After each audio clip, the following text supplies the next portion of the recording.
দুঃখের সাথে বলতে হচ্ছে যে আমরা যখনই অন্যায়ের বিরুদ্ধে রুখে দাঁড়ানো শুরু করেছি তখন থেকে আমাদের নামে মিথ্যা প্রপাগান্ডা শুরু হয়েছে। আপনারা জানেন বিগত কয়েকদিনে আমরা জনমানুষের আকাঙ্ক্ষার জায়গা থেকে আমরা বিভিন্ন হসপিটালে অভিযান যাত্রা শুরু করেছিলাম, তারপরই দেখা গেছে আমাদের নামে বিভিন্ন মিথ্যা প্রপাগান্ডা শুরু হয়েছে।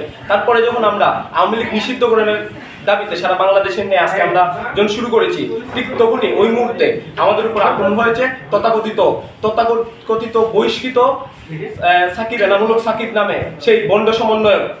সে আমাদের বাইকের উপর আক্রমণ করেছে। আমরা যতটুকু খবর পেয়েছি এবং তাদের কথার ভিত্তিতে আমরা যেটা পেয়েছি, সে তার দলবল নিয়ে জয় বাংলা বলে আওয়ামী লীগের পেট্রোনাইজ যে করতেছে সে মামলা বাণিজ্যের মাধ্যমে, তার বিরুদ্ধে যখনই আমরা দাঁড়িয়েছি ঠিক সেই মুহূর্তে আমাদের উপরে এই আক্রমণটা হয়েছে। আমরা আমাদের জায়গা থেকে যা যা করার সেই আইনি পদক্ষেপ অনুযায়ী আমরা পদক্ষেপ নিচ্ছি। খুব শীঘ্রই এটার প্রতিমান দেখবেন আপনারা।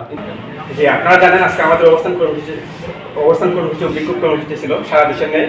আমরা আমাদের কর্মসূচি পালন করে আমরা যখন বাসায় গেছিলাম তখন আমাদের বৈষম্য ছাত্র আন্দোলনের সদস্য সহ আরও কয়েকজন একই রিক্সা ছিল। তাদের রিক্সাটা হচ্ছে স্টাফ কোয়ার্টার মোড়ে তাদেরকে আক্রান্ত হয় এবং জয় বাংলা বলে তাদেরকে আক্রমণ করা হয়। আমরা ধারণা করতেছি এই হামলার মূল আক্রমণকারী হচ্ছে সাকিব, এনামুল হক সাকিব। আমরা আগেই খবর পেয়েছিলাম আজকে এনামুল হক সাকিব আমাদের উপর আক্রমণ করতে পারে। আমরা ধারণা করতেছি সেটা এনামুল হক সাকিবই করেছে, কারণ আপনারা জানেন কয়েকদিন আগে আমরা এনামুল হক সাকিবকে যখন বৈষম্য ছাত্র আন্দোলন থেকে বরখাস্ত করেছিলাম, তারই প্রতিবাদে সে বিভিন্নভাবে আমাদের হুমকি ধমকি দিয়ে যাচ্ছিল। এরই ধারাবাহিকতা সে আজকে আমাদের কয়েকজন ভাইকে মেরে আক্রমণ করেছে। এর মধ্যে হচ্ছে 4 জন ভাই গুরুতর আহত হয়েছে।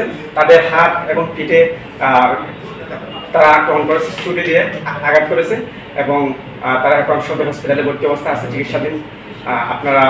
আমরা হচ্ছে প্রশাসনকে দ্রুত জানিয়েছি এবং আমরা আইনিভাবে তাদের বিরুদ্ধে কঠোর অবস্থানে যাব।